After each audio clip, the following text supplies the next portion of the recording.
Norman Levy, Director of Advertising Development at P&G for over 40 years, used to tell a story about a delegation of Saudi royals visiting Cincinnati to hear directly the secrets of P&G's legendary marketing prowess. A self-styled Jewish New Yorker with the proud surname of Levy, he confessed to having faced these distinguished Arab dignitaries with some trepidation. However, his presentation had gone well, and finished with his underlining a fundamental of P&G's marketing philosophy, that research underpinned all their activities, but in the end, their belief in the power of effective advertising to drive their brands, and their investment in the media necessary to communicate the benefits of their products, was a matter of faith. The leading Saudi prince raised his head at this point and asked Mr. Levy just how much money does Procter Gamble spend globally on all this advertising?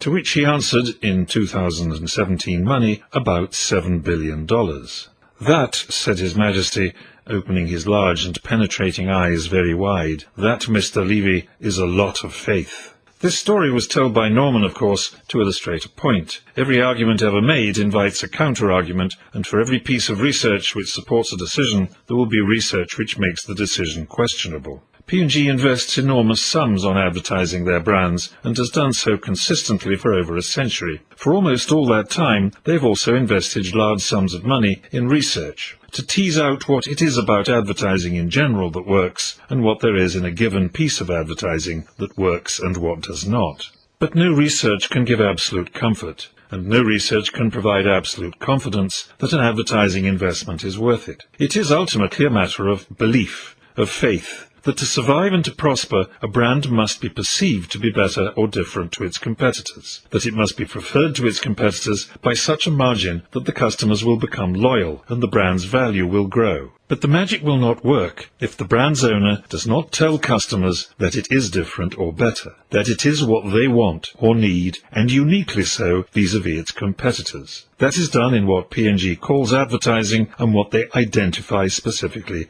as copy.